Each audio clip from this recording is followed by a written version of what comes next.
Okay, I think we'll get started. Welcome to the Woodrow Wilson Center. Welcome to this event entitled A Changing North Korea, a Trip Report.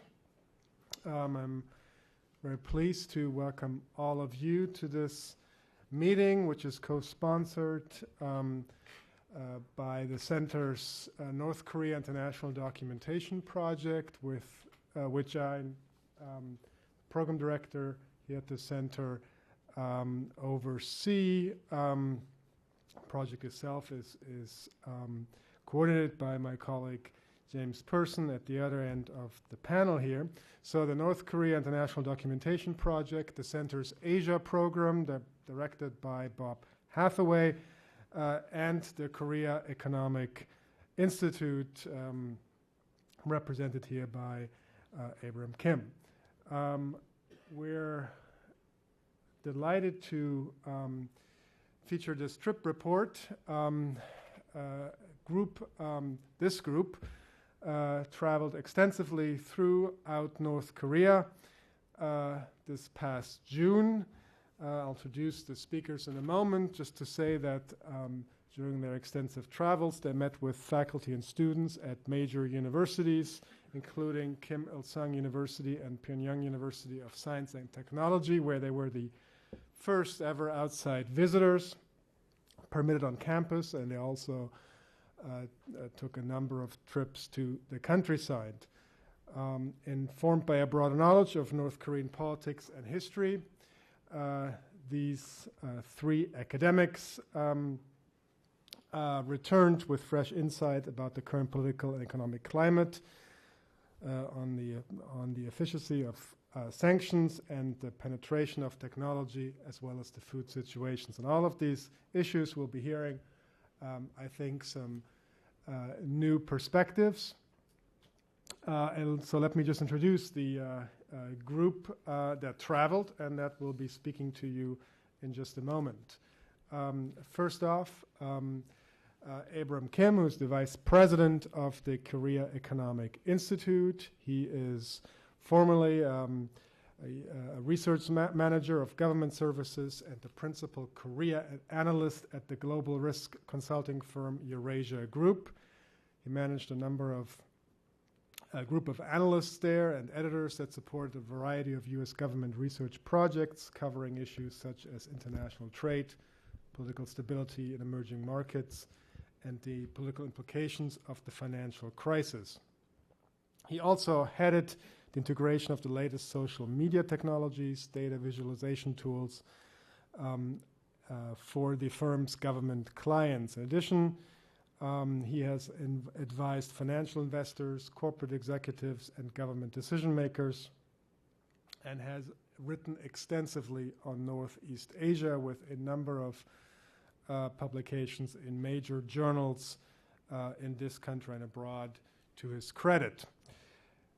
Following Ab Kim will be Charles Armstrong, the Korea Foundation Professor of Korean Studies in the Social Sciences in the Department of History at Columbia University, where he also directs the Center for Korean Research, longtime partner in the North Korea International Documentation Project. He's one of our senior advisors, senior scholars on the project. He is a specialist in modern history of Korea and East Asia, has published a number of major tomes on the subject. Let me just mention the Koreas, the North Korean Revolution, 1945, 1950, and he's currently working on a book on North Korean foreign relations in the Cold War era and a history of modern East Asia. He is also frequently published in the media and, as I mentioned, is currently at Columbia, where he joined the faculty in 1996. Finally, my colleague here at the center, James Person, who coordinates our North Korea documentation project. He's also a PhD candidate in Korean history at George Washington University and already has a number of publications to his credit as well. let me just mention we need help from the outside, the North Korean opposition movement of 1956, as well as a number of other publications in our Cold War Project publication series. So I'll turn it over to Abe Kim for introduction, and then I think we'll start the presentations with Charles. Yes, sir. Yeah? Thank you. Come on over.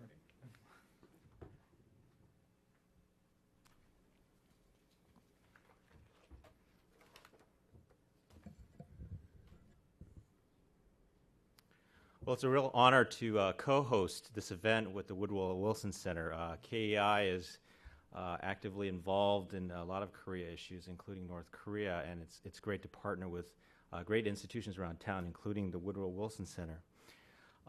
As Christian mentioned, my name is Abraham Kim. I'm the Vice President at Korea Economic Institute, and I had the privilege of joining a very distinguished group of academics to go to North Korea in June.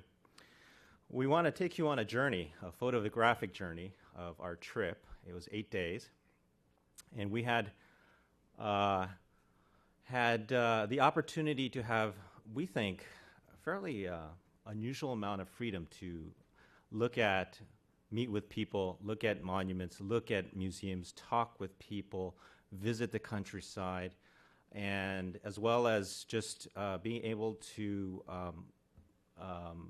see North Korea society just as a visitor there, and we were amazed by how much freedom we had, including taking pictures. And this is what we're bringing to you today. I think collectively we probably took several thousand pictures. I alone took 3,500 pictures, and it took us 2-3 months to edit it down to what you see today. I'm going to give you kind of an overview of how we're going to present today. Each of us are going to take about 15 minutes, and then we'll take questions and answer afterwards. First, a little bit about our trip. This is our ragtag team that went to North Korea. There's about 6 of us. We had represented Columbia University, KEI, of course, and the Woodrow Wilson Center. And what was different about our group was that a lot of us were Korean speakers, so we can read the signs, talk to people, and so forth, as well as be able to, because we were experts in Asia and studied these issues and the country for so long, that we could understand and know the meaning and context of the things that we were seeing. In 8 days, we traveled to 5 different cities: Pyongyang, Kaesong, Panmunjom, Nampo, and Hwangsan, and to 40 different locations. So you can imagine it was a very, very busy trip. Much of our focus, our travel, was on the western side, which is the more prosperous area of North Korea. But regardless, we were able to travel extensively in the countryside and so forth, and we will show you some of the pictures that we took during that trip. The level of access, again, like I said, we were fairly surprised by what we were able to see. We asked to walk the streets in these various cities, and they said, sure, walk the streets. So we walked the streets of Hwangsan, we walked the streets of Kaesong, we walked the streets of Pyongyang. Of course, our minders and guides were with us to make sure that we didn't get into trouble, but we were able to walk and just take pictures, and we're going to show you the pictures that we took. We were able to drive the countryside away from the beaten path, away from the concrete streets, into the dirt roads and so forth. And part of our strategy was we would tell our minders that we wanted to go see some obscure Confucian monument somewhere, and they would ask us why. Well, it's because Charles Armstrong is a historian, and he likes to see these kinds of things. And so it made sense. So we drove through the countryside, not really interested in the Confucian site, but interested in seeing what was between Pyongyang and that Confucian site, and we took pictures along the way. Wait, Abe, you should explain who those people are in the upper Oh, right. yes, of course. Well, the people on the far left here is in Beijing Airport, and we ran into... Far right. Oh, excuse me, far right, my left, is the women's North Korean women's soccer team going to Germany. And we ran into them in the Beijing airport. And of course, we asked, when James saw them, he was enamored by them, and he asked if we could take pictures, and they refused. But of course, James never takes no for an answer. So we insisted. And so we finally persuaded them, and we took the picture. And as most of you know, the women's soccer team lost horribly against the United States. And the next day's headline was, North Korean women's soccer team was struck by lightning. And actually, apparently there is some truth to that, and there were some people that actually got killed, I hear. But James' new nickname is called Lightning. So that's what we affectionately call him as. So. As good researchers, we want to tell you what our caveats are. First of all, for some of us, it was the first time going to North Korea, so a lot of this was new. But for people like Charles, it was his third time, and for others in the group that we traveled with, they went there several times. We were there for 8 days, and we can't really, within that, there's limits on what we can see. And again, as I mentioned, we were in the prosperous regions of the country, and I was the only Asian in the group, so we were obviously a group of outsiders, and so we take that into account. And we can only tell you what we saw and what we heard and we talked to. And so, there may be some things that you may not necessarily agree with, but, we would more than happy to chat with you about those things. Now to our presentation, and I'm going to turn over to Charles Armstrong. Okay. Thank you, Abe. We have 3 academics presenting in 45 minutes, so we'll see if this can actually happen. I would try to be as brief as possible to give us maximum time for the Q&A session. I am tasked to talk about culture, society, and my observations of changes in North Korea. I've been going there since 1997. There's certainly been some dramatic changes.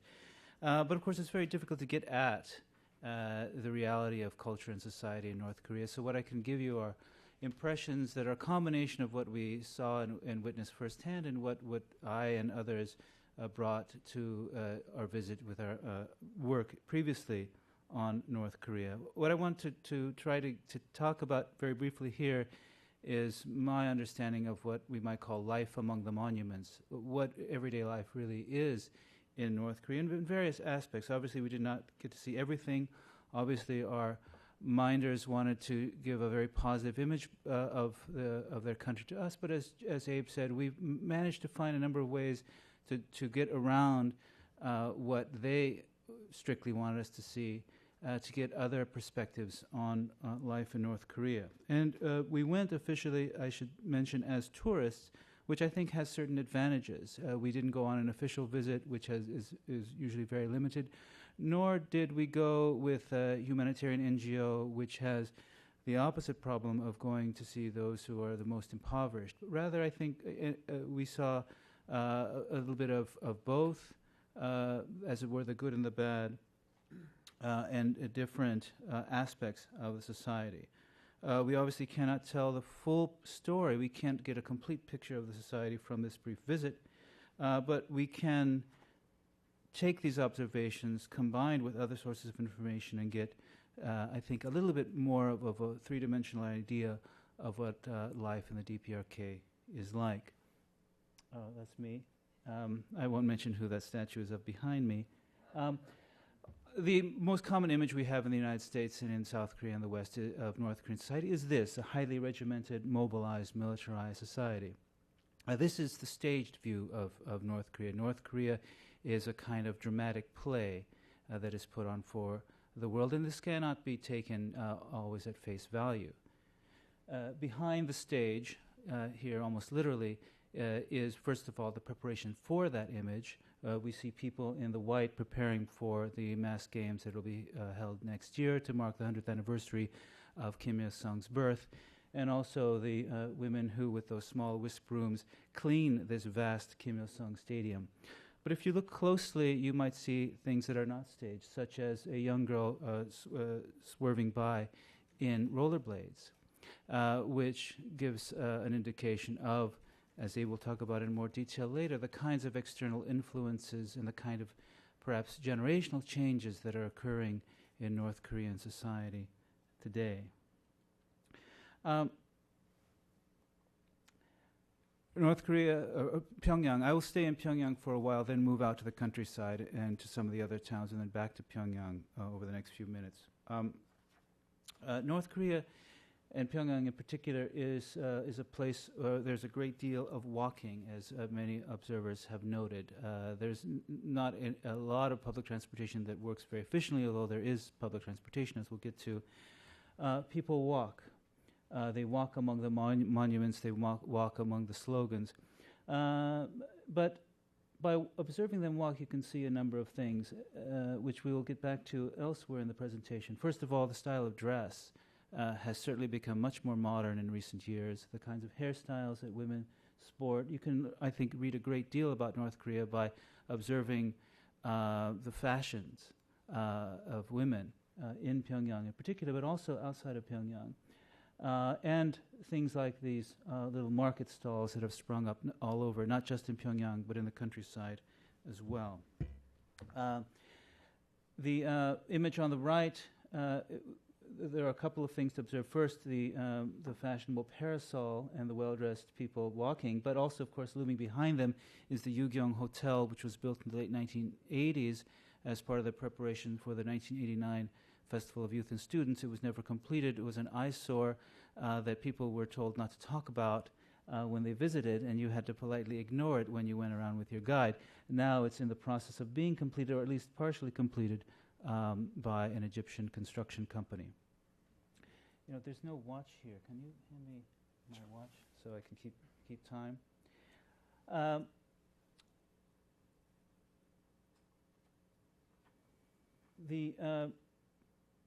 As I said, the way in which people dress, this is, of course, a relatively elite segment of the society in Pyongyang, and these are people wearing their Sunday best. It was a Sunday in Moranbong Park. The clothing, presumably either made in Korea or imported from China, but relatively modern, to be sure. A mother with a camera, children and adults looking well-fed and healthy. The women on the upper right walking as Pyongyangites do, but very well dressed and carrying a large bag of some kind between them. And behind them, people on bicycle. You will still see written here and there that bicycles are not allowed in Pyongyang, or women don't ride bicycles. We saw bicycles everywhere. That was a very, indeed, the most common form of transportation, both in Pyongyang and outside. What we cannot really get to is how people absorb the slogans. James, in his section, will talk about the ideology and the way that ideological messages have changed in recent years. But the slogans, as all of you who have been to North Korea or even observed North Korean media know well, slogans are everywhere. How much is this taken in? How much is this absorbed? How much does this influence people's behavior? How much this is believed is, of course, very difficult to determine, but it's certainly there, and people are observing it from a very early age, both in their kind of formal indoctrination and then out on the streets, such as this young boy, who is still, nevertheless, a normal Korean child, again, dressed very well. This is actually in Kaesong, I think. This is not in Pyongyang. No, this is Hyangsan. No, this is Hangsan. Oh, you're right. This is Hyangsan, near Myohyangsan. Nice backpack, sweatpants, and sneakers. Get back to Pyongyang, down in the subway. Again, you see not just the uniforms anymore, but children who are dressed in very fashionable children's clothes. And we'll see this again, Disney characters, not giving any copyright royalties, needless to say. What do we read into Minnie Mouse on this girl's shirt? I don't think we should see this as a sign of some corrupting American influence. I don't think there is an association of Minnie Mouse with the United States. Simply, Mickey and Minnie Mouse have become the latest symbols of being modern, of being at the cutting edge of a new and modern society. This is one of the most well-dressed elementary, perhaps middle school students we saw. This is also in, is this Hangsan? This is Kaesong. This is Kaesong, that's right. The visor is quite something. Again, the backpack. Of course, as a middle school, yes, she is a middle school student wearing the red scarf of the Kim Il-sung Socialist Youth League, but no longer the kind of uniform, drab sorts of uniforms, sorts of clothing that you saw in past years, but fitted out with all kinds of accoutrements, of color, of fashion. Down in the subway, one used to hear in the media in this country that the subway was all staged, that it only went 1 or 2 stops, and that they brought actors out for the photographs in the North Korean magazines, which became a running joke on our trip. Our guides would say, "Look at those actors." These children were clearly not actors, and indeed they were acting like a group of school children anywhere. North Koreans, and certainly North Korean children, are not well-behaved automatons. They have to be drawn into line by a strict teacher, as are children everywhere. Nor are they automatically repulsed by foreigners, although they did find James rather funny-looking. But they were quite friendly and quite curious and quite willing to talk to us. So much for the idea of the fearsome American. We didn't hide the fact that we were from the United States, and that didn't seem to faze them one way or the other. Once you get out of Pyongyang, of course, it's a very different story. Wide, empty streets, very few cars, although quite a bit of traffic in Pyongyang, more than I'd seen in recent years. The streets are in poor repair. In fact, our van blew out its clutch toward the end of our trip and had to be repaired. Most of the road repair work done with the most primitive of equipment, holes filled with tar heated in tin bowls, which used wood to heat it. Also, I don't think we have any photographs of it. The wood-powered trucks have been retrofitted to run by burning wood, as gasoline is still very in short supply. And as you see in many places, a traffic conductor without traffic. The countryside, we were there in June during the rice transplanting season. It looked fairly affluent. Of course, on the top you see, as you will see in many places in the countryside, the slogans dotting the fields. We were told that the students from the universities were out in the countryside helping with the rice transplanting, which is consistent with North Korean practices in the past. As soon as we came back, a rumor surfaced, beginning in the Japanese media, then spreading to South Korea and the United States, that the North Korean regime had shut down all universities until next year, and were putting all the students to work in construction. We found no evidence of that. We certainly were not told that that was something imminent by the people we met in North Korea, and I find that a puzzling action for the regime to do if they had. Again, few vehicles, people getting around by bicycle, or in the bottom right by carpooling. Even in the provincial cities, this is Kaesong, monumentality on a breathtaking scale. The main street of Kaesong going up to, of course, the bronze statue of Kim Il-sung. Almost no vehicular traffic, but people walking, bicycling, and occasionally riding motorcycles. The famous traffic ladies, which almost every foreign visitor to Pyongyang talks about, this is in Kaesong, are still there. But in fact, recently they have set up traffic signals in Pyongyang, so they've become somewhat redundant in the city itself. They stand at the side of the street and pull cars over that have violated traffic laws, but they don't actually direct traffic anymore, which I feel is somewhat of a loss. That was something so distinctive about North Korea, which I will miss. The amount of labor done by hand, by humans, and also by animals is really still quite astounding. We saw very few tractors or other farm vehicles in the countryside. We saw a lot of very thin cows pulling ox carts, and we saw a great deal of work done by women and children, as you see in both pictures on the right. Soldiers. We saw on the sides of the road quite often small groups of soldiers who apparently were encamped nearby, not looking mobilized with their weapons, but simply living or farming by the side of the road. But this was a very interesting and unusual encounter. This was a group, we were told, of youth soldiers. This was near Myeonghyangsan. This is the entrance to the International Friendship Hall. It was a very ragtag, very young looking. It's hard to say how old they were. I suspect they're older than they look.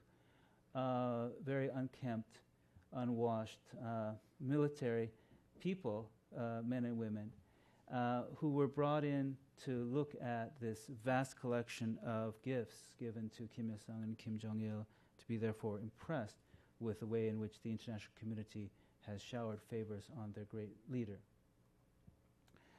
Still, life goes on. Life and romance, North Korean style.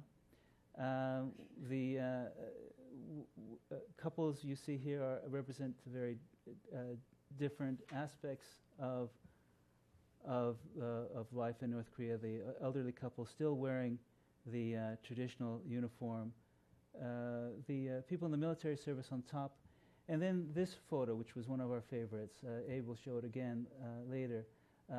Notice the way in which they're dressed. Notice in particular the bobbed hair and the heels and the purse of the girl on the right.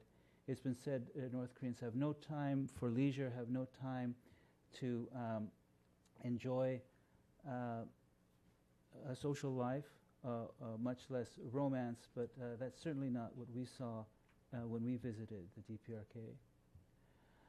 Finally, I'll conclude with these photos in our return trip to Pyongyang. The Kaesonmun Amusement Park near the Arc of Triumph of Kim Il-sung. Abe will talk a little bit more in his presentation about the equipment itself, which was fascinating, where it came from, the state-of-the-art equipment that they had. Certainly this is not just for show. The lines to get into the amusement park and onto the rides were enormous. We, of course, cut through the lines. We felt a little bit bad about it, but our guide was able to get us to the front of the queue. And we weren't shown a lot of resentment for that, although I think there were some unhappy school children who were delayed. Of course, this is Pyongyang. This is a special elite stratum of society. But nevertheless, the number of lights, the amount of activity, the amount of sheer entertainment and work that seemed to be going on in Pyongyang, which was impressive and certainly much more than I'd seen in previous years. The history of North Korea and its engagement with the outside world since the end of the Cold War has been something of a roller coaster ride. And we actually were on a roller coaster, which is something I would have never done here. But after riding a very precarious Soviet plane from Beijing to Pyongyang, riding the Superman roller coaster seemed a piece of cake. And that's me there in the middle in the bumper cars. Oh. Pyongyang is a city of light. It may be the only well-lit part of North Korea, although I'm not sure if that's entirely true. But there seems to be an energy, literally, in Pyongyang that had been lacking in previous years, a degree of confidence, even of hope, I think, that I had not seen at least several years before.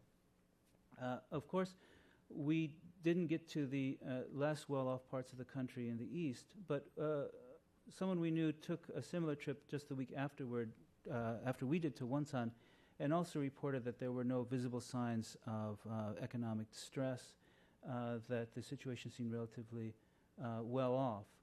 although it's a partial view of North Korea, I think it is one of the strongest impressions that I had is that North Korea is not a place undergoing profound distress, but one in which there is a degree of confidence that may be somewhat surprising to those who observe from the outside. Abe?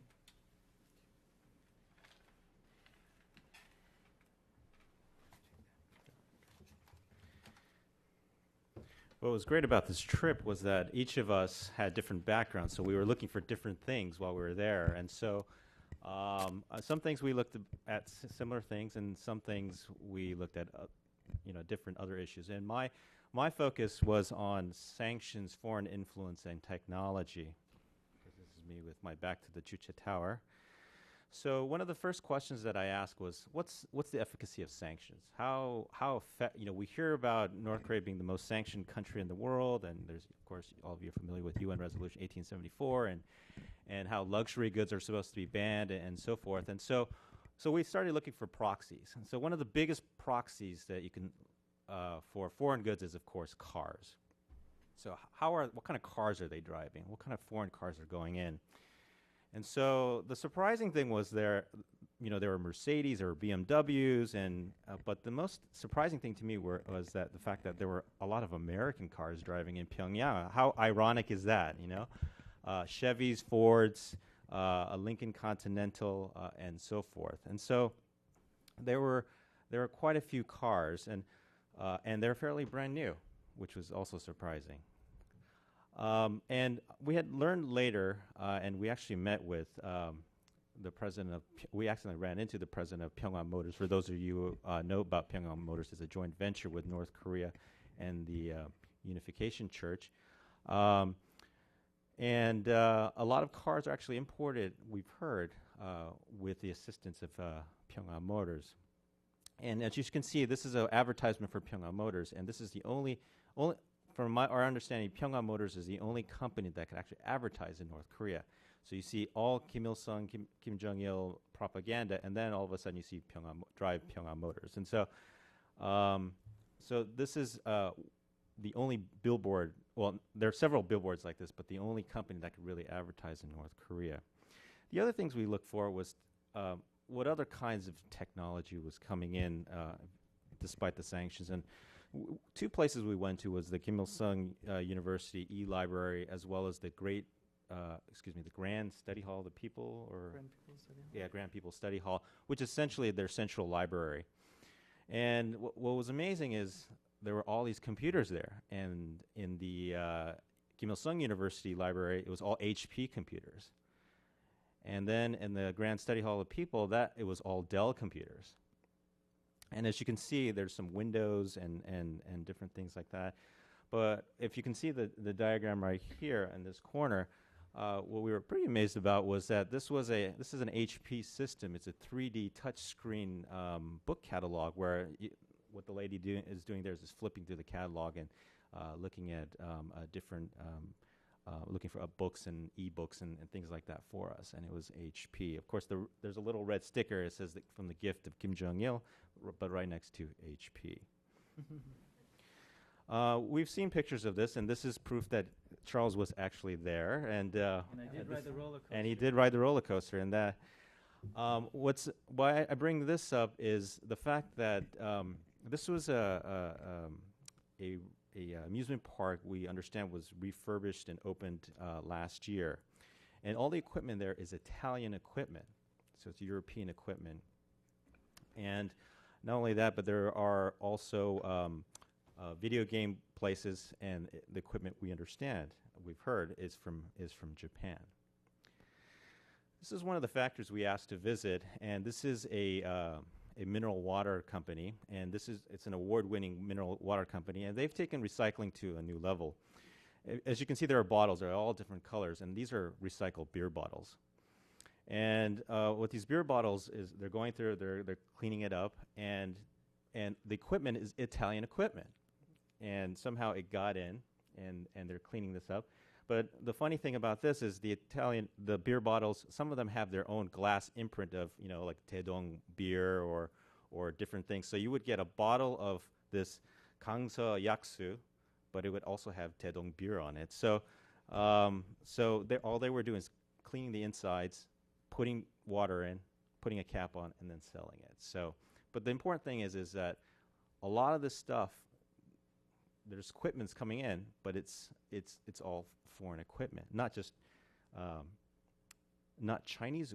We saw a lot of Chinese equipment, but there was a lot of European and American things that were coming in. So the next question is the markets. Did we see any markets? Did we see any goods in the markets? We asked to go, as some of you will recognize, the blue-topped large government markets, and they would not allow us to go in there. But from our understanding, there's a lot of consumer goods and food goods are sold in there. And I've talked to, and some of you know Ambassador Everard, and he's been into some of these markets, and there are things like bananas in there, and so which has a very short shelf life, which indicates a fairly good supply chain. But we were able to see a lot of these kinds of small informal peddler markets selling goods, mostly consumer food goods. Some of them are Chinese snacks, but we saw a lot of this. It just wasn't one or few places, but this was all in, as well as in the countryside. One of the surprising thing was that North Korea has gone into the credit business, Pyongyang Credit. And this is not a credit card, but it's a debit card. And they started using this. The advantages of this is, of course, you would take money. People would take, both locals as well as foreigners could take hard currency, deposit into a bank, and they would get credit on this cash card and go around and use the card. And the card could be used in hotels, restaurants, and so forth. But the challenge is that certain stores would only take one kind of credit card, but it would not take the other credit card. So you have to put money into another bank to get their credit card. So it's still it's still not interoperable there. But this is kind of a surprising development that we saw there. All right, foreign influences. So one of the things I was looking also is evidence of foreign goods or foreign culture and so forth. And so obviously we saw a lot of foreign goods, Heineken, and different kinds of food goods. And a lot of this stuff we would look at where did it come from, distributed, and a lot of it came from, we noticed, from Singapore. And actually, I don't know if you're familiar with the soy jelly product, but this is actually an American product that we found out. But also there's a lot of South Korean products. And we were walking along the street, and I saw Orion Choco Pie wrapper on the ground. So I said, this is fascinating. I got to take a picture of this. This is on the far left of on that corner. That's a Samsung air conditioner, and this is Panmunjom from the North Korean side. So we were going to the UN, and there was a Samsung air conditioner. So we found this rather surprising and ironic. Again, you've seen these pictures before, but again, one of the proxies that we were looking for in terms of economic development and what kinds of things were going on was women's fashion, hairstyle, shoes. They said, look at their shoes. And sure enough, women were wearing high heels, flats, platform shoes, and so forth. But as well as the hairstyle, as you can see, there's a lot of different hairstyles. And you've heard of, soap operas, something similar, Korean culture coming into North Korean society, and their fashion is starting to resemble South Korean fashion. We slowly start seeing these kinds of things, as well as, again, parasols. Lots of parasols around. Women, and we saw whitening cream. We actually went into someone's home, and maybe this was staged, maybe it wasn't, I don't know, but we saw whitening cream on the woman's vanity, as well as was it Coco Chanel perfume. And so a lot of this kind of things that we noticed while we were there. And we did our own pollution too. We brought in a lot of stuff. Time Magazine, Economist, books. And this is James giving one of the librarians at the Grand Study Hall a book of the Woodrow Wilson biography. I think the center would be very proud of James for doing this. But we brought in a lot of English material, and people were just, they wanted it. They said, please don't give it to the library. Give it to us. And James, being faithful guy, he said, no, I have to give it to the library. And so this is, some of the people that we were traveling with, some of our guides, the whole time, they were just flipping through, reading everything, just famished, wanting information, asking us questions about what was going on in the outside world. One of the most interesting places that we went to, and we asked to go to this place, was the Pyongyang University of Science and Technology. For those of you who are not familiar with this university was established by a Korean-American gentleman. And what the vision here is to establish a university industrial complex, very similar to like Stanford University in Silicon Valley. And what they were trying to, the vision here is, this is a university, all the courses are taught in English, and they have courses in life science and industrial management and so forth. And we asked to go here, and we actually met with the UK ambassador, Ambassador Hughes, before on the first day we were there, and he told us, good luck. I've been trying to go there for a long time, but the government has not allowed me to go. And if you guys get to go, great. And so we didn't get permission until that very morning to go. And so when we arrived, people were actually surprised that we actually made it. So they're like, oh, they weren't really prepared for us. But this is the first year that it opened. There's about 280 students there. It took something about close to 10 years to finally get to this point. But they're about a third of them are graduate students, graduates of Kim Chek University, Kim Il-sung University, and the others are undergraduates. Clearly elite students, all men. And there were guards there, and all the guards were all women, which was interesting. But they were teaching in English. This is all Western professors from Europe and from the United States, and they were teaching them. And these were the future technocrats of North Korea. And the vision was of these folks is, if we can get them young, and teach them about global market and these skill sets, perhaps we can change North Korea for the future. Of course, they didn't tell the government that, but I think the vision of the group was that. Mr. James Kim is the founder and the president. They have a Pyongyang University of Science and Technology. For some of you know, there's a sister university called Yanbian University of Science and Technology, which is in northeast China. He helped establish that, and this is the second one here. I forgot to mention the campus is about 280 acres, so it's a really large campus, and it's brand new facilities, as well as they can accommodate up to 2,500 students. And as you can see, it's all male students, very happy, and they tell us that they study very, very hard, 3 to 4 hours a night they study. And in fact, the president gave them a month of vacation. The students protested, and they said, we only want to go home for 10 days. And so they gave them 10 days. But what the university does is provide all the food, all the dormitory. The professors live in the same area as the students, and they give them 25 kilograms of rice when they go home for vacation for their families. And this is part of the faculty. This is their cafeteria. The whole concept is everyone lives together and eats together. And so all the professors, everyone lived together. But what's interesting is that the university professors who are there cannot leave the campus except once a week. And it's only to get groceries. And so these professors are a prisoner of the campus. But it's understandable from the government's perspective, because this institution, one of the criteria established was they would to have to have internet access.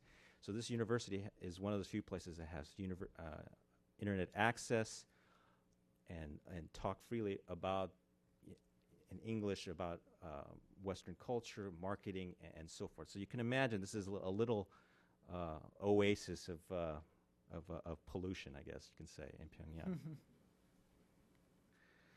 How about technology?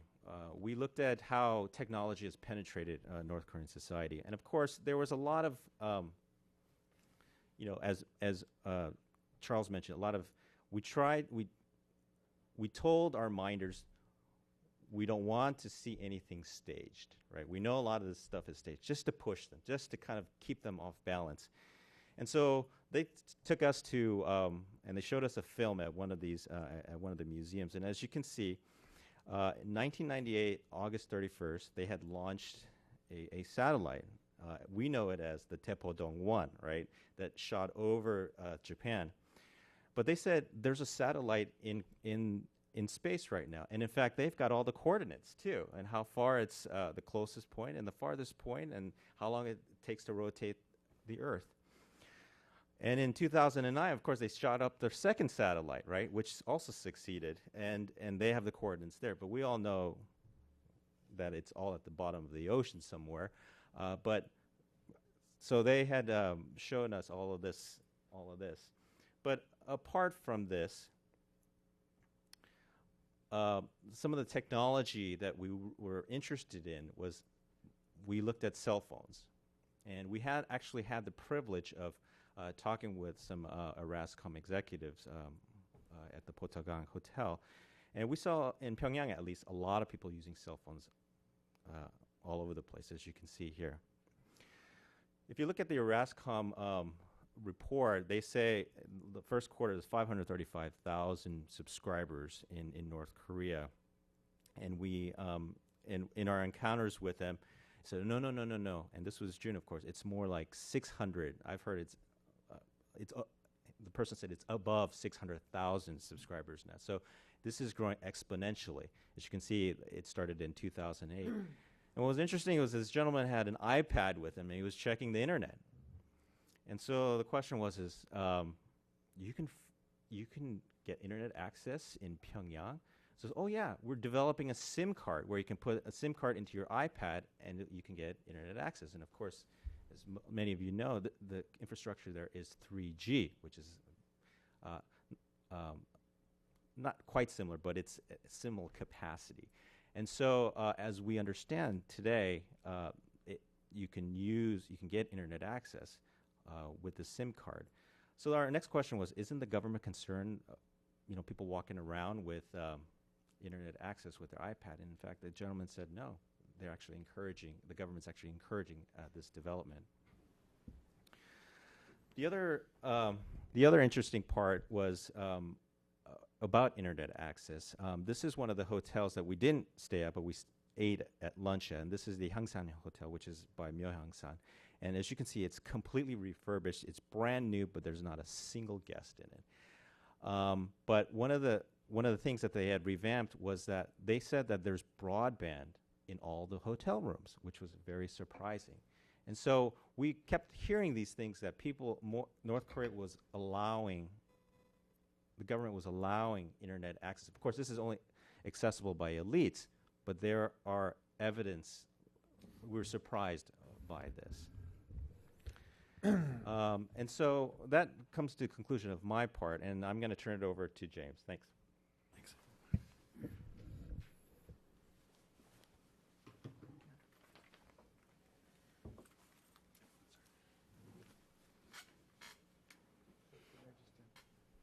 What did you do, James? Shut it off.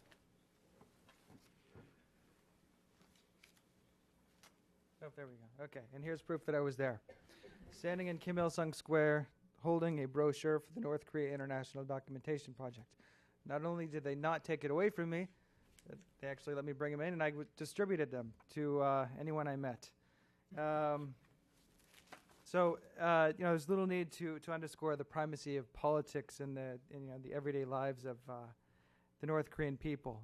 This is expressed through symbols, rituals, rhetoric, and visual images. As Charles said, Pyongyang is a city of monuments.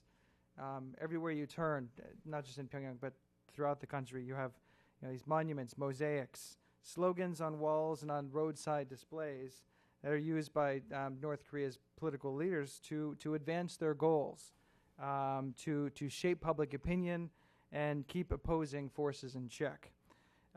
They proclaim the ideology, the official ideology, which is rooted in the words and ideas of Kim Il-sung and Kim Jong-il, and a pervasive cult of personality, which you can see everywhere you turn through these images of the Kims, reinforces the idea that without the wise leadership of the Kim family, Korea would once again be colonized by foreign powers. You have these bronze statues in every town, which receive their daily washing. And it's quite disturbing, actually. The bronze statue up in the corner there, we learned this is at the cooperative farm Cheongsang-ri, which this one was actually designated, I think, in October of 1997 at the height of the famine. Frightening. Of course, the other symbols of this cult of personality are you have the lapel pins.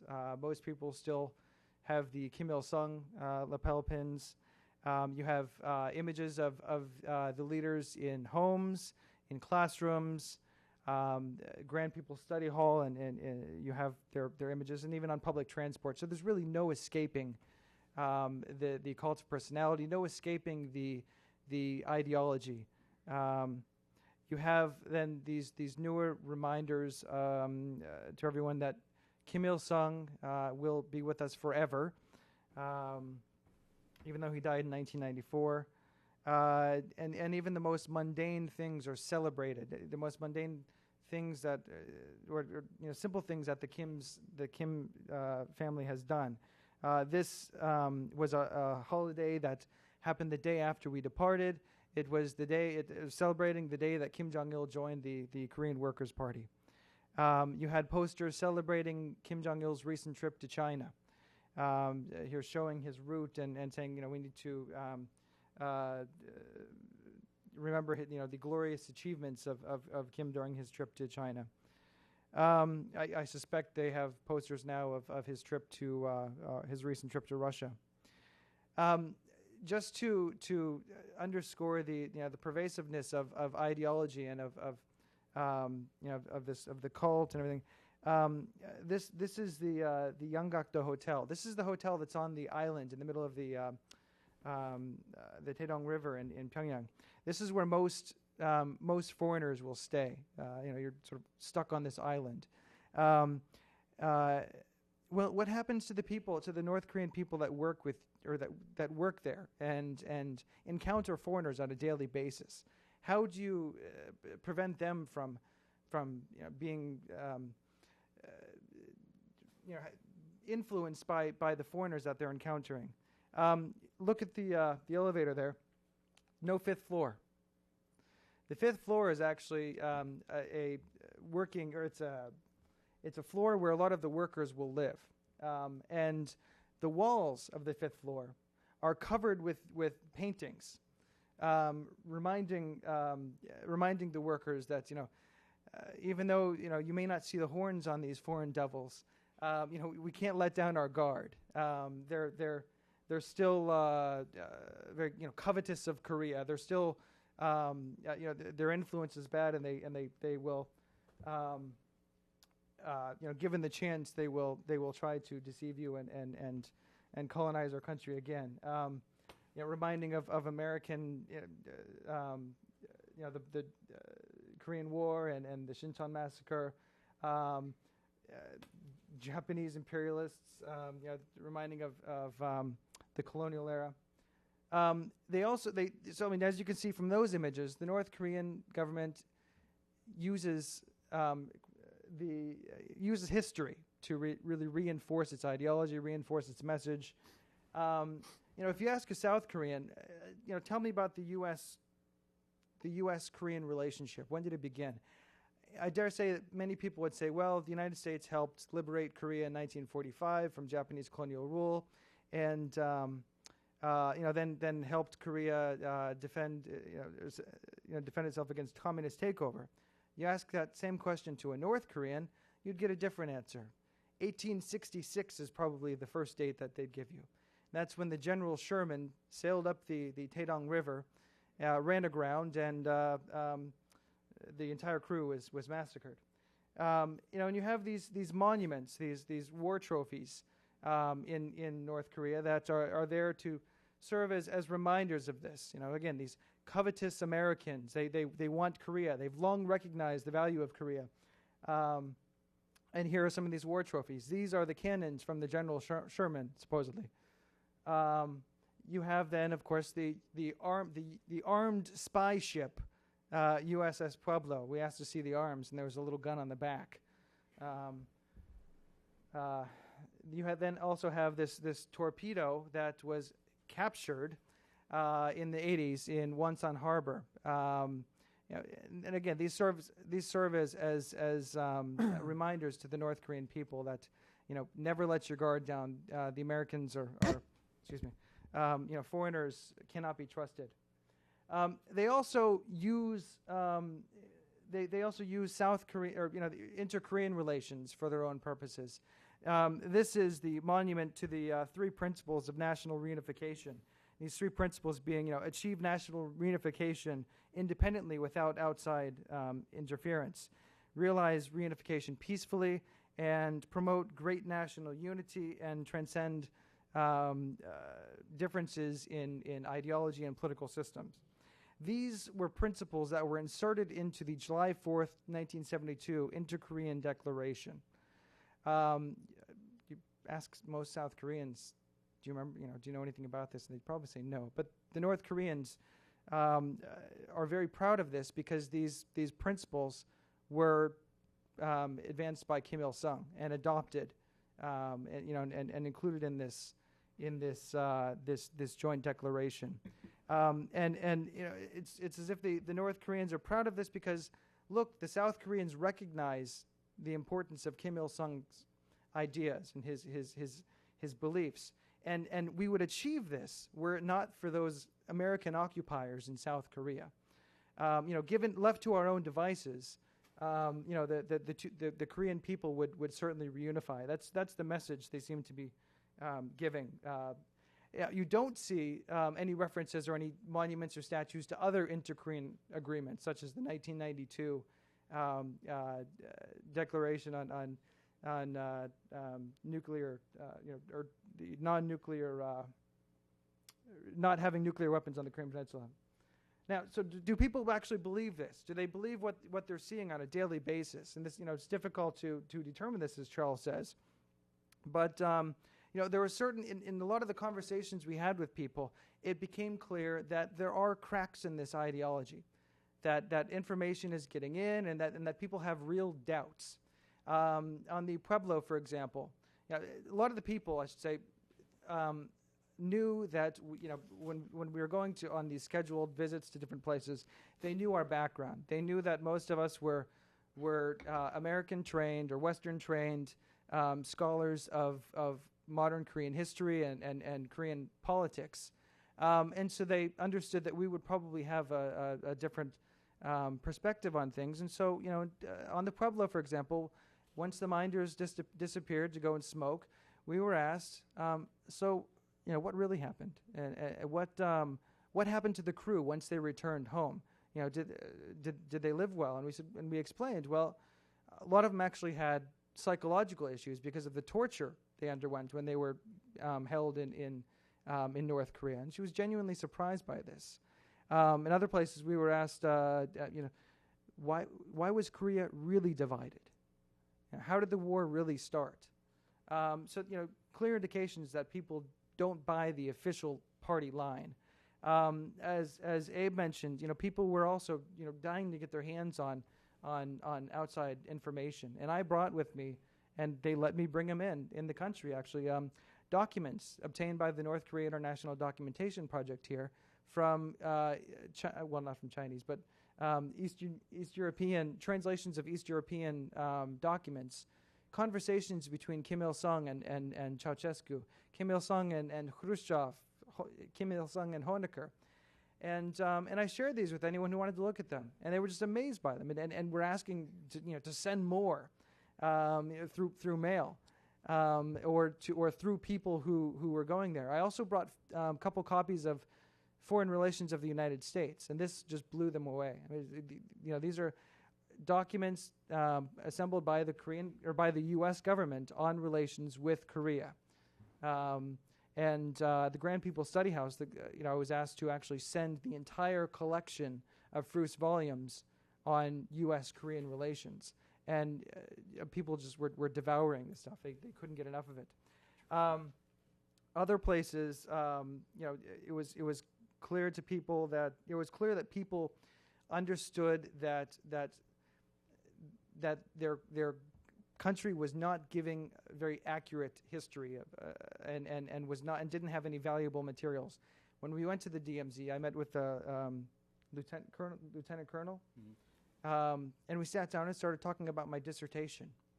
He said, "What material?" So I told him I'm writing on the period 53 to 67, the evolution of the North Korean political and ideological systems, and he tells me, and he asks me, "What materials are you using?" And I explained, "Well, I'm using materials from Eastern European and Chinese archives." He says, "Thank goodness, because my country doesn't, they're not very forthcoming, and we don't really have anything of value to that's going to help you write an accurate history." So, again, recognition.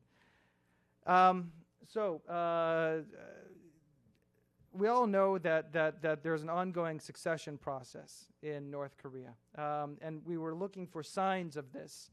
And one thing I should say is that we didn't see many signs of it. You didn't have. It appears as if the process has slowed down. This could be connected to Kim Jong-il's health, which reportedly has improved. But you really didn't see much. There certainly were no portraits of Kim III. There were no, you no longer had the lyrics of the song "Footsteps" anywhere. The only reference to succession that we saw was it came from this Uri Minjokiri posting in late January of this year, which refers to the fortune, North Korea's fortune of having the great leader, the general, and the 4-star general, or as we see here, Suryongbok, Jangunbok, and Daejangbok. And you see this everywhere. At least you see this in at least one place in most towns. In Pyongyang, you see it in more places. This up here is in Hyeongsang. This is on the wall in the hallway of Pyongyang University of Science and Technology. This is also in Hyeongsang, and that's in front of Kim Il-sung University. Another ongoing campaign is the 2012 celebration of Kim Il-sung's birthday, the 100th anniversary, and this Kangsong Taeguk, or strong and prosperous nation. You see signs, posters everywhere, encouraging the people to work harder to achieve the goals. In factories, on the streets, everywhere. You also see these charts or these graphs that are charting progress, toward achieving these goals, and we actually did see some progress. We saw things. We saw a lot of construction. We saw some improvements to the infrastructure, and we saw improvements in agriculture. As far as construction, the area around Mansudae has been leveled almost completely, and they're rebuilding. A lot of apartment buildings are going up, not as quickly as they had hoped, I understand. But there's so much construction going on that they actually have to bring in laborers from outside and house them in temporary shelters around Mansudae. Of course, the Yugyang Hotel is nearly complete, or may now already be complete. There's also a major dredging project on the Taedong River. This goes back to a decision Kim Jong-il made, I think, in the 80s to increase the amount of arable land in North Korea by removing trees from the smaller hills and turning those into terraces, or the tarakbat. Unfortunately, first monsoon comes, the topsoil is washed into rivers, and the Taedong River starts flooding on a more regular basis now. They built this dike. This is from the Juche Tower, but still doesn't prevent the floods. And this is an ongoing process. Other changes or improvements in infrastructure. You see a lot of solar panels. Kimtech University seems to be exploring or experimenting with wind turbines. And then, of course, as Abe mentioned, lots of cell phones. And driving through the countryside, you see cell phone towers. I dare say the coverage is probably better than AT&T's in Alexandria, where I live.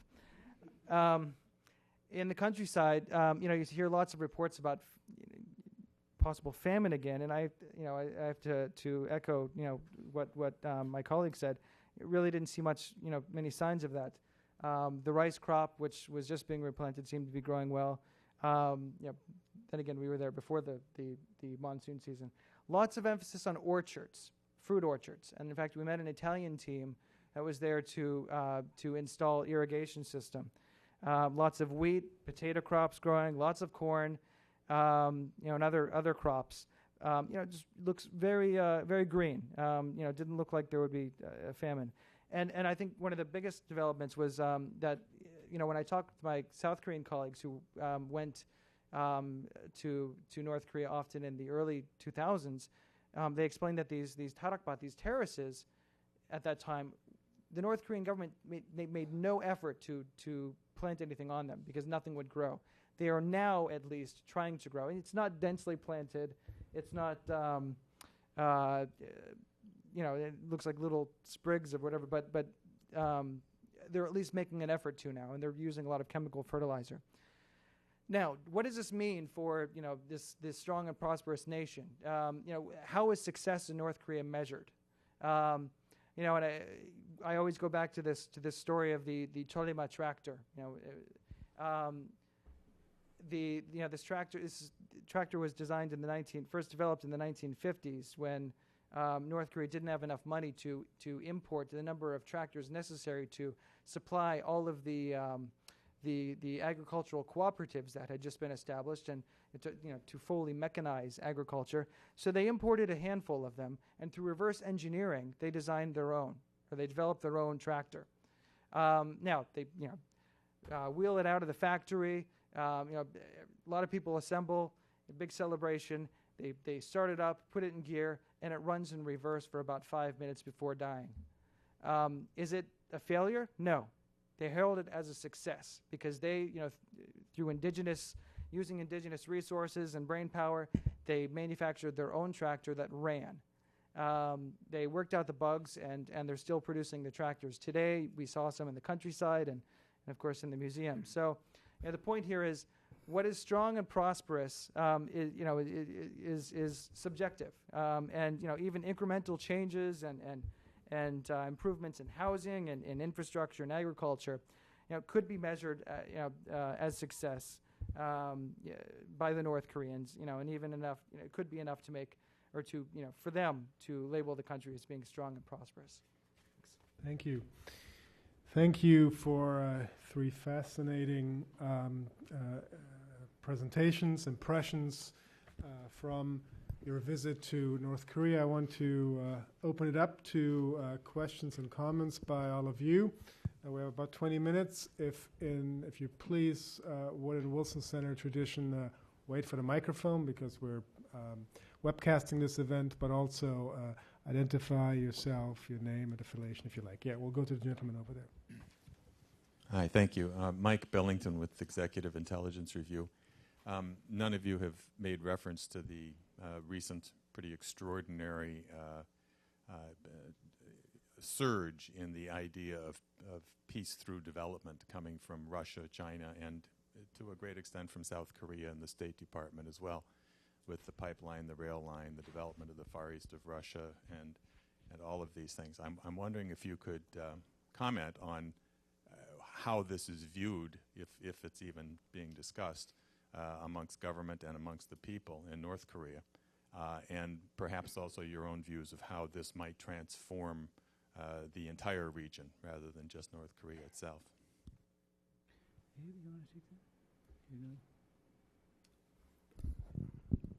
Well, we were actually in North Korea at an interesting time,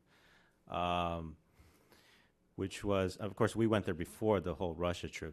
This is right after the China trip, and so there, as you saw some of the posters, there was some celebration there. But what the interesting period we were at was, if you recall, there were some defectors that went from North Korea to South Korea, and the South Korean government refused to return them.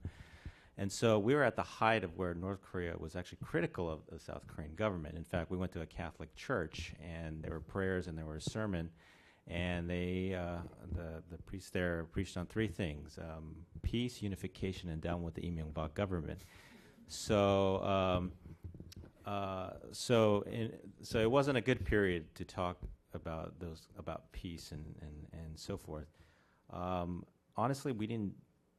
I don't know if we talked to anyone about peace and development and so forth. I think those are recent developments. So if we went back, we may have those conversations.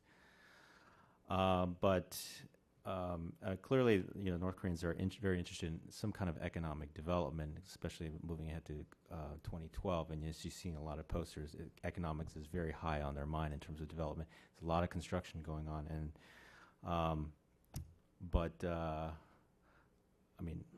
we've been in the situation of international cooperation in the past, and haven't really gotten anywhere to a large extent. And so, so I think right now we'll just have to wait and see.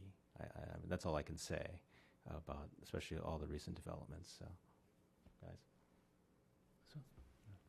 Okay. Any other questions or comments? Yes. Hi, David Caprera from Brookings and GPF Foundation.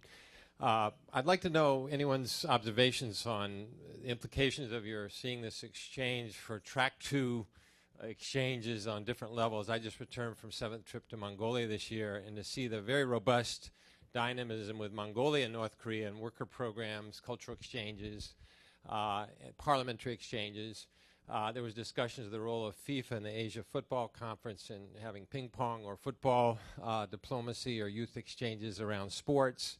Desertification is a huge challenge that China and the Koreas face. There's interest in cross-border service types of cores and other forms of exchanges. So I'm just wondering your feeling or takeaway of the potential maybe toward future reunification discussions in seeing more opening through more exchanges on different levels, such as the trip you took, but other categories of exchanges as well in terms of Track 2. Well, to underscore what Abe said, our conversations were, when the subject of South Korea came up, extremely negative. There was a very, very critical view of the Lee Myung-bak government, which was blamed for all of North Korea's current problems. But I think there did seem to be a sense of receptivity to dealing with other external actors. They were welcoming visitors from the United States. In fact, we were told anybody can come to North Korea except for South Koreans. We welcome everyone else.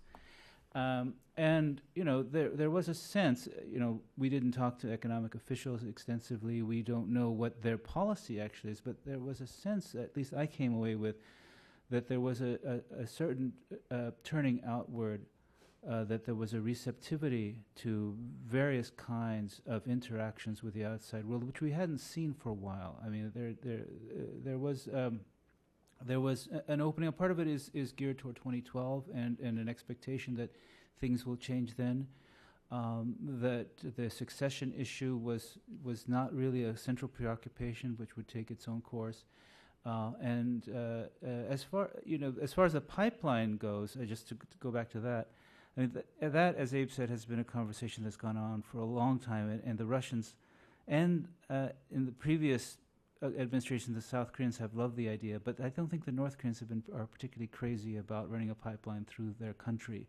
They would rather collect the cash somehow without having any foreign presence actually in the country. But I think that they are at least trying to explore ways in which they can improve their economic situation, I think in a much more dynamic way than we'd seen in previous years. We did see a number of foreign delegations there helping with it. As I mentioned, the Italians helping with irrigation projects, and they were working closely with their North Korean counterparts in this. Who else did? We saw there was an Indian couple at the church who was doing handicap schools. Right. The Canadian NGO also working on orchards and agricultural reform. So it's quite bustling. We didn't have a picture of the new Pyongyang airport terminal that they're developing. So they seem to expect more foreign traffic. Admittedly, there isn't much of a base to build on, so even a little bit would be a lot more than they have before. But they're clearly expecting something, it seemed to us, to happen in the near future as far as a greater integration or at least connection to the outside world is concerned. Thank you. Yep. Thank you. Good afternoon to all. Sheldon Xue from the New York United Nations Panel Experts on North Korea. My question or comments is related to this efficacy of the sanctions, which you mentioned that you see a lot of things which quite surprising. As a small comment, because I go back to the resolution, the sanction resolution, it said that the sanctions shall not actually really give the negative effect on the social and economic development of the DPRK, and also shall not affect the normal life kind of thing to the common people. So to some extent, I still don't have a very clear clue how the sanctions have the effect on the society there. Maybe in some specific areas, we noticed that in some media reports, I remember some cases like some goods were intercepted in the European countries, like if the DPRK imported some tap dancing shoes from Italy, and then it was kind of be considered as a violation of the resolution, and was reported to the government, and so generally for this sanctions, especially these international sanctions, what kind of conclusion do you have? Is it effective or not? Thank you. Well, part of the issue is that it's really up to the individual countries to enforce these or not. And in fact, we actually ran into there was a Malaysian business group people we ran into, and they were importing edible oils, like vegetable oil and stuff like that, to North Korea. And one of the questions we asked is, how has sanctions impacted your business? And it was two gentlemen. They kind of looked at each other, they chuckled, and they told us that basically you can get anything you want in North Korea. It just costs more because of the sanctions. And so I think that summarizes nicely how a lot of the international folks, I mean, there weren't a lot of investors there, but the people we did meet, they felt that the business was viable. And so one thing we forgot to mention was that we didn't, as those of you know, Pyongyang, there's 3 different hotels. There's Koryo Hotel, Potonggang, and Yanggakdo Hotel. We intentionally stayed at all 3 hotels. And so we stayed at all 3 hotels, knowing that each hotel has a different group of people that are associated with those hotels. And Potonggang, more business folks, Koryo, more NGOs, UN, and then so forth. And then Yanggakdo, the tourists. And whenever we saw any foreigners, we just approached them and we talked to them.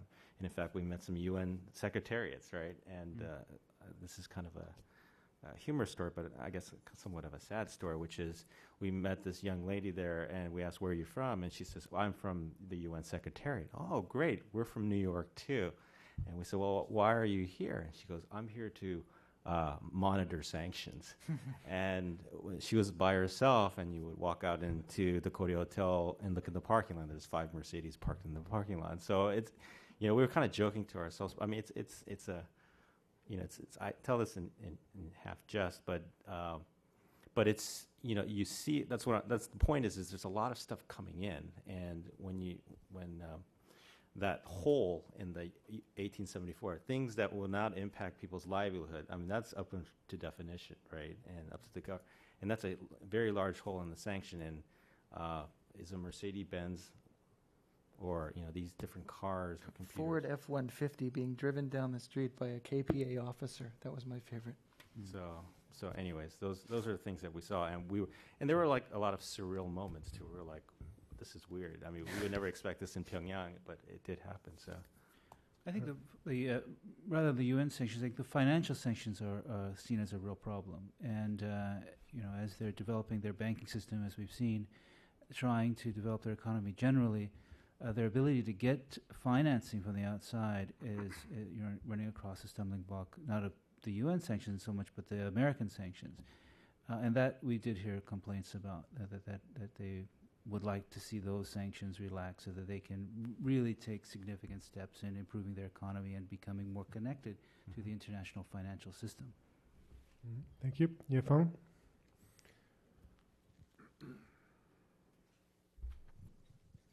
Yafeng Xia, fellow at the Wilson Center. My question is about the level of control of the North Korean government on its people.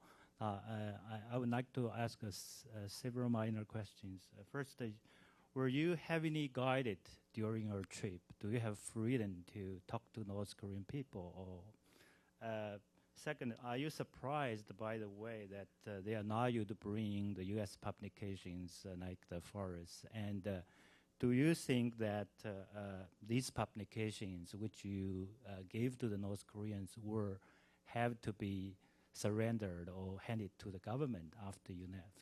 Thank you. Maybe. Sure. We were dependent on what you want. As far as your first question, were we always accompanied by minders? Depends on what you were doing. Cigarettes were always a way to get away from the minders. When where are you going? You just wave a cigarette, and then they're like, oh, okay, go ahead. Because they were all standing around smoking, and then you could sort of wander around and people watch, and you didn't even have to smoke because they wouldn't watch you anymore. They just thought you were off smoking a cigarette somewhere. But we were accompanied by and they oftentimes they would let us go and do things, but they would just ask us to please exercise caution and not go up and they recognized that at least the three of us we could talk to people. And they asked us not to talk about sensitive things, but we would go up and engage, people on the street, and we did have some freedom to walk around, but we wouldn't be able to walk clear across the other side of town. We would have been stopped along the way, and we'd have to tell them who we were with, and they would have gotten in trouble, and we didn't want that to happen. So. It was my first trip, so I have expected them to take away some of the publications I brought over, and was sort of half hoping they would because it was getting heavy by the time I got there. But no, they asked me what they were, and I just said gifts, and the guy said, "Okay, sure, go ahead and take them."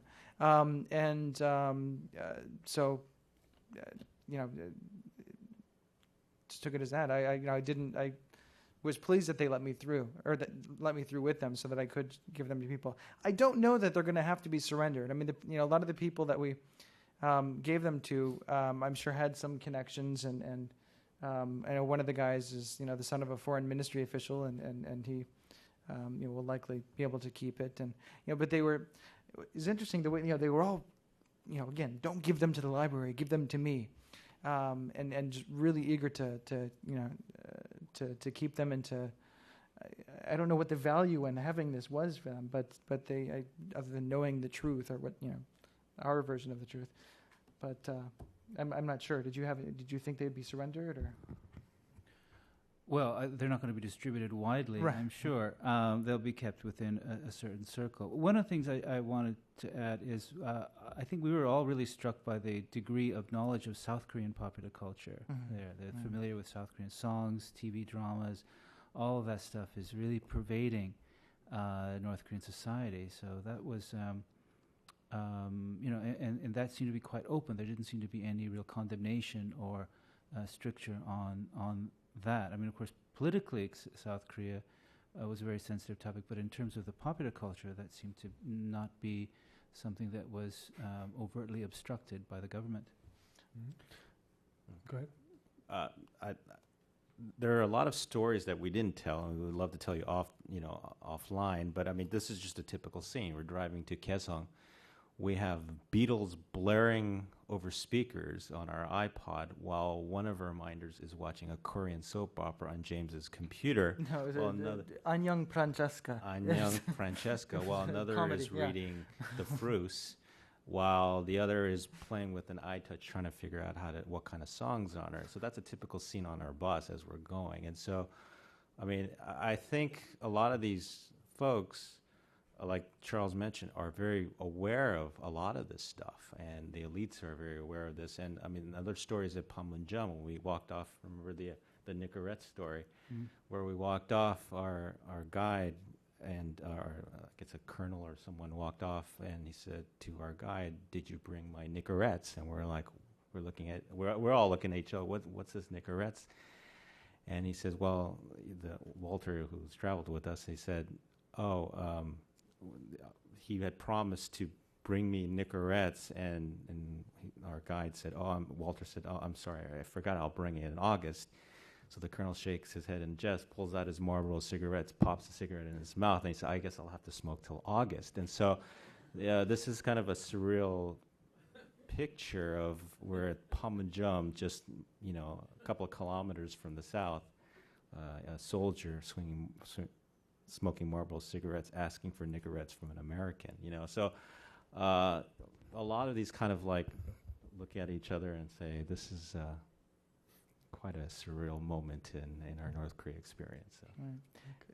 Going back to what Charles was saying with a lot of people are aware of South Korean culture. You could almost see, the influence of South Korean culture. The effect that there are a lot of DVDs being smuggled in illegally to North Korea. Like South Korean sitcoms, dramas, and you could almost see how it's the South Korean sense of beauty or standard of beauty is having an effect on North Korean women. And with the whitening cream, it wasn't just in this farmer's home. It was also, we'd see it in stores. And I can't tell you how many parasols I saw. So it's really having an effect, I think, and on fashion with the haircuts, the bobbed haircuts. The skirts are getting shorter in Pyongyang. So. On that note, I think we'll be concluding this session. We're out of time. Let me thank our three North Korea tourists for their presentations. I know what it took to pare down about 10,000 pictures collectively. I had the longer version at some time, and I think this was extremely nicely done. Thank you for these reports. Please join me in a round of applause, and let me invite you to